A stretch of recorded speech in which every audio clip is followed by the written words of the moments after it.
একদিকে যেরকম প্রকৃতির শান্ত স্নিগ্ধ রূপ নিয়ে আমরা মুগ্ধ থাকি প্রায় 24 ঘন্টার মধ্যে সবক্ষণই, আরেকদিকে এনাদের দর্শনও পাওয়া যায় মাঝে মাঝে আমাদের ক্যাম্পাসের মধ্যে।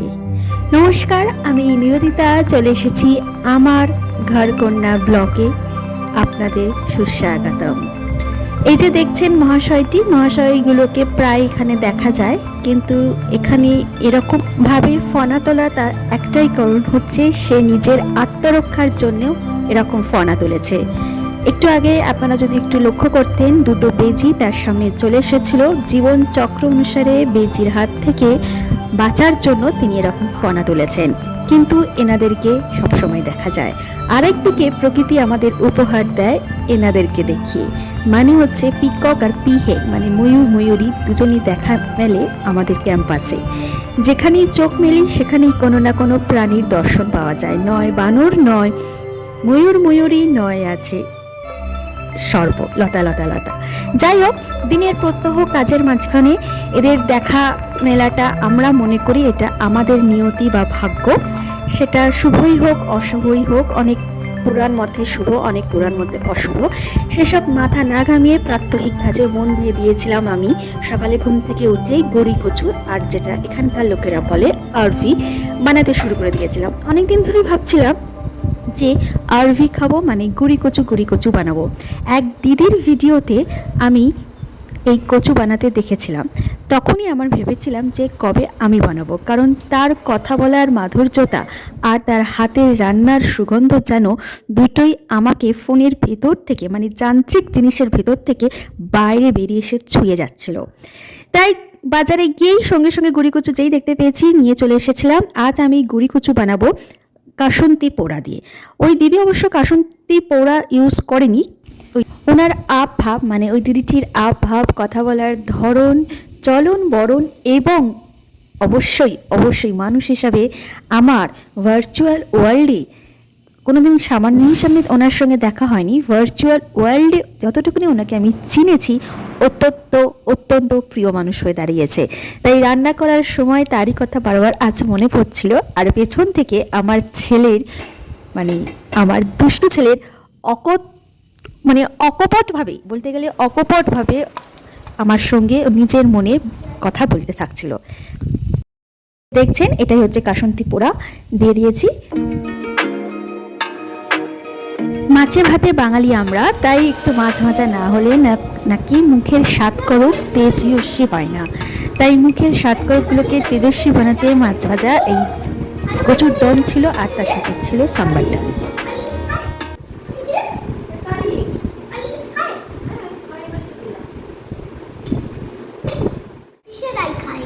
ও লোকেরাই খায় না, ফিশেরাই খায়। আমি তো দেখো, আমি তোমার আই খাচ্ছি, তুমি দেখো ওই ওটা দেখতে পাচ্ছি। আমি কোন লোক আমার আই খাচ্ছে, দেখো আমি ওটা দেখতে পাচ্ছি।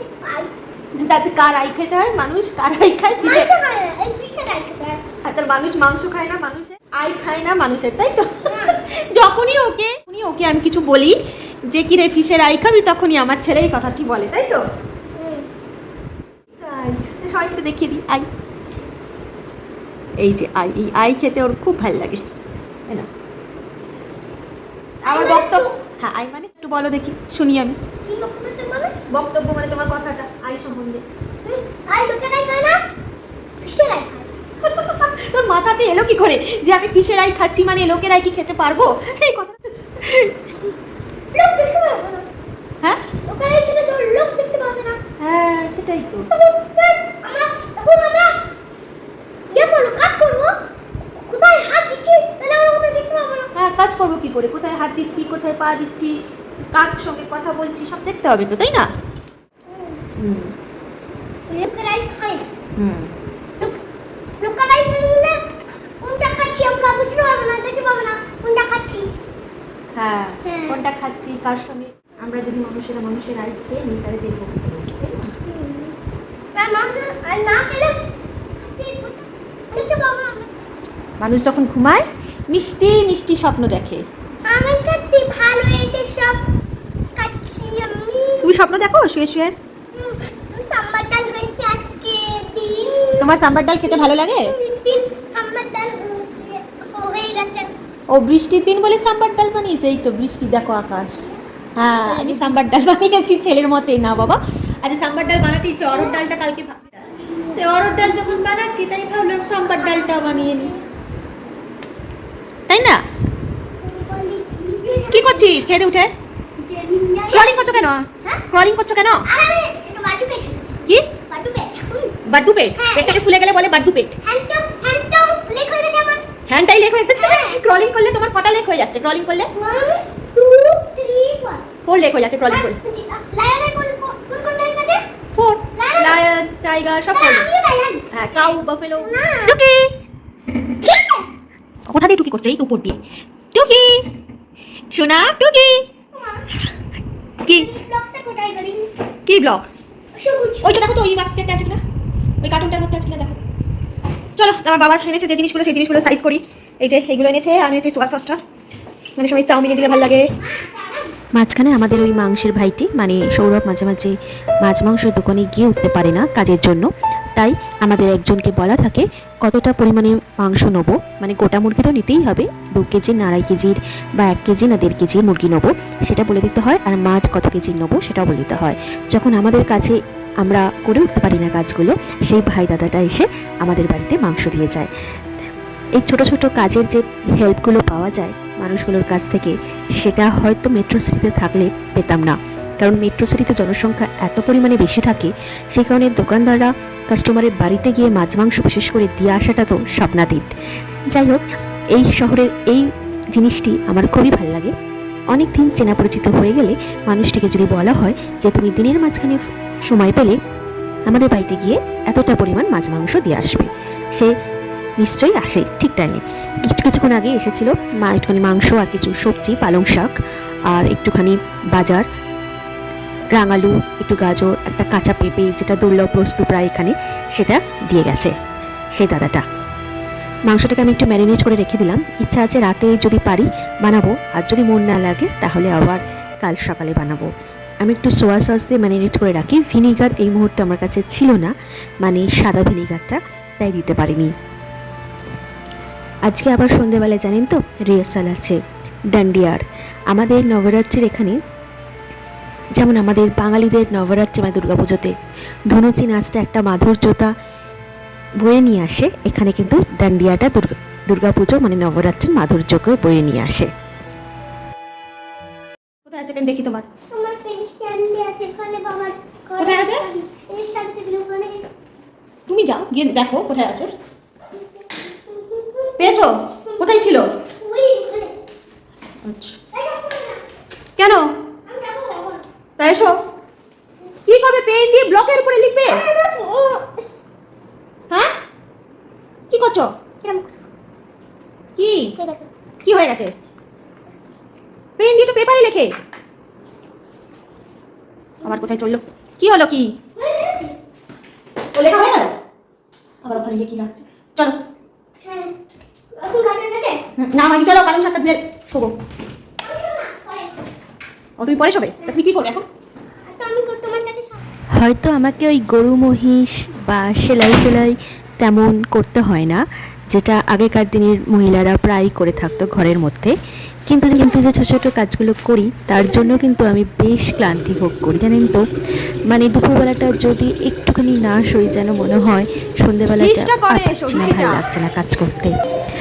আমি যখন আগে চাকরি করতাম দুপুরবেলা শোয়ার অভ্যেসটা কিন্তু আমার ছিল না। চাকরি থেকে রেজিগনেশন দেওয়ার পরে আমার এই অভ্যেসটা বলতে পারেন বদ অভ্যেসটা শুরু হয়ে গেছে। আর এই ছেলের বায়না হচ্ছে সে এখন ঘুমাবে না, বসে বসে ড্রয়িং করবে। আর এই সেই দুর্লভ প্রস্তুতি প্রায় দেখাই যায় না, মাঝে সাঝে দর্শন মেলে। সবজিগুলো একটু ধুয়ে রেখে দিয়েছি ফ্রিজে। আর আমাদের এখানে রিহার্সাল চলছে ডান্ডিয়ার, মানে হচ্ছে বলতে পারেন ডান্ডিয়া আর গাবরা ডান্স, মানে ডান্ডিয়া আর গাবরা নাইট হবে নবরাত্রির দিন, নবমীর দিন। ইচ্ছা আছে।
কোনো রকম ঝুঁকে পড়ার পর আবার শুরু হয়েছে মুষলধারে বৃষ্টি।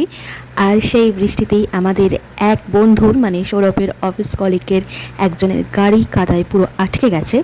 4টে হাত কিন্তু এগিয়ে এসেছে তাকে সাহায্য করবার জন্য, কিন্তু দুর্ভাগ্যবশত সেটা বের করানো মানে প্রায় দুষ্কর হয়ে উঠেছিল।